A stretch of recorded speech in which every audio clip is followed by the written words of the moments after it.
الاعلام الخاص بنادي الزمالك ينتقد جدا جدا وبقوه امام عاشور. هنشوف الكابتن طارق يحيى قال ايه على امام عاشور. كان هجوم قاسي جدا وانتقاد قاسي جدا. كابتن طارق قال عاملين زيطه ليه على امام عاشور؟ الزمالك هو اللي عمله. هو الاهلي واقف عليه مثلا، ما يروح الاهلي او يروح الاسماعيلي، نوطي يعني على رجله نبوسها علشان نقعده؟ ولا احنا بنعبد الاصنام؟ ده الكلام ده في صحيفه الوطن وموقع الوطن. ولا احنا بنعبد الاصنام وخلاص. ما هو طارق حامد قده مليون الف مره ومشي، ومع ذلك الزمالك واصل حصد البطولات. كانت مفاجاه في تصريحات الكابتن طارق يحيى، واللي ادت احساس للناس ان فعلا هناك شيء في الكواليس. خلينا نقول امام عاشور بيلعب في نادي ميتلاند الدنماركي. هل دي طموحات امام عاشور؟ طبعا لا. يعني لعيب بموهبه امام عاشور وبقدرات امام عاشور، هل هيكتفي بالاحتراف في النادي الدنماركي؟ طبعا لا. هل النادي الدنماركي محطه؟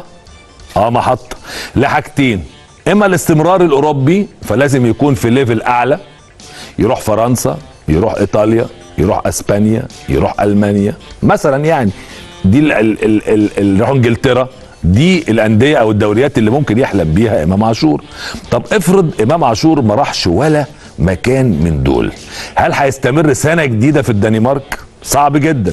طب هل الاهلي عنده استعداد يدفع فلوس للنادي الدنماركي؟ على الاقل هو الاهلي الزمالك واخد ما يقرب من 3 مليون دولار في صفقه انتقال امام عاشور، يمكن اقل شويه صغيرين، يعني 2800 2950 زي ما اتقال يعني، لكن لم يعلن بشكل رسمي يعني الرقم النهائي، بس قلت تقريبا 3 مليون دولار.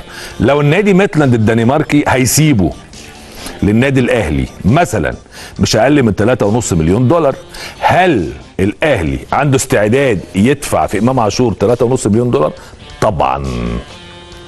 طب مليار في المية طبعا، وحط تحت طبعا دي مليار خط. الاهلي لو خد امام عاشور هياخده بيع وشراء. طب ليه الاهلي طبعا يدفع هذا المبلغ؟ امام عاشور لعيب صغير ما جابش لسه 26 سنه. امام عاشور احد اللاعبين اللي ليهم مستقبل كبير في الكره المصريه. لعيب في منتخب مصر، ما كانش اساسي فهو دائم الوجود كبديل او كاساسي. لعيب جوكر، ممكن يلعب خط نص مدافع، ممكن يلعب طرف يمين، ممكن يلعب على فكره وينج ليفت، ممكن يلعب باك رايت زي ما حصل في كاس الامم الافريقيه في الفاينل قدام السنغال. ممكن يلعب كمان رقم 8 في نص الملعب، لعيب بيجيد الاداء الهجومي، لعيب بيشوط على الجول، لعيب بيرقص، لعيب ديليبرر جدا بشكل رائع جدا، ودريبلينج على الكوره غير طبيعي. لعيب عنده لياقه بدنيه عاليه جدا، لعيب عنده قوه جسديه، لعيب عنده مهاره التسديد بشكل واضح جدا، لعيب بيباصي، لعيب بيمرر، لعيب فيه كل الصفات اللي تصلح ان هو يقود خط نص النادي الاهلي. طب ليه بنقول كده؟ لان النادي الاهلي بيجدد خط النص بتاعه. طب خط النص الاهلي متكون من مين؟ متكون من 3: عمرو السولية سنه بيكبر، عندك اليو ديانج بيقترب بقوه من الاحتراف، عندك حمدي فتحي الثالث، وعندك كمان راجع كريم ندفد من فيوتشر، وعندك محمد فخري، وعندك كوكا. طب هل امام عاشور لو تواجد في النادي الاهلي، لو مشي اليو ديانج وتواجد امام عاشور، هل هيبقى اساسي في النادي الاهلي مع مروان عطيه؟ طبعا. ومع قندوسي؟ طبعا. في ظل وجود عمرو السولية يلعب؟ طبعا، لانه حتى امام عاشور في وجود عمرو السولية في النادي الاهلي بيلعب منتخب مصر، وحاليا عمرو السولية ما بيلعبش منتخب مصر. امام عاشور حتى في المنتخب بيلعب على مروان عطية في منتخب مصر، وبالتالي هو لعيب مفيد جدا جدا جدا للنادي الاهلي. طب احنا ليه بنقول كل الكلام ده؟ الاحداث بتقول كده. فقلنا قررنا ان احنا نخوض في هذه الاحداث ونطرح هذا الكلام ونسبق كل الناس. امام عاشور صفقه منتظره للنادي الاهلي، تصريحات اللاعب، اعتذارات اللاعب، خصوصا ان الاهلي كان في صدام قريب مع امام عاشور نفسه. خلينا نوريكم بيان من البيانات اللي عملها النادي الاهلي واللي قبل كده اشتكى من خلالها امام عاشور لاتحاد الكوره، اللي هو بسبب كده.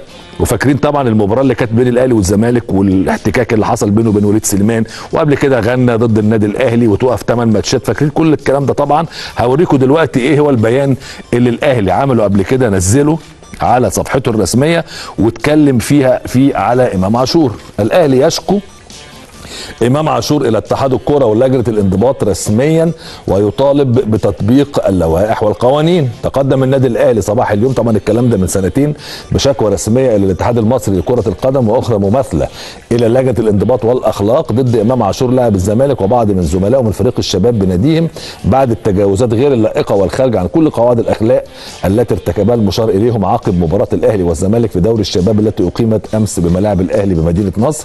طلب الاهلي في شكواه ضد لاعب الزمالك وزملائه بتطبيق اللوائح ونصوص القانون التي جاءت في هذا الشق حرصا على الاجواء التنافسيه والعلاقه بين جماهير الناديين، خاصه ان امام عاشور اعتاد التجاوز في حق الاخرين وفي وقائع عديده ولم ترضعه العقوبات السابقه اللي هي ايه؟ وقت احتكاكه مع وليد سليمان لو تفتكروا في كاس السوبر بين الاهلي والزمالك، كان ليه صولات وجولات ضد النادي الاهلي. علشان كده امام عاشور كان حريص ان هو فورا يعتذر بوضوح وفي التلفزيون وبوضوح. وما اعتذار امام عاشور في الايام دي بالذات للكابتن محمود الخطيب ليه معاني كتيره جدا نظرا للصدامات الاخيره والقويه اللي بين ادارتي الناديين.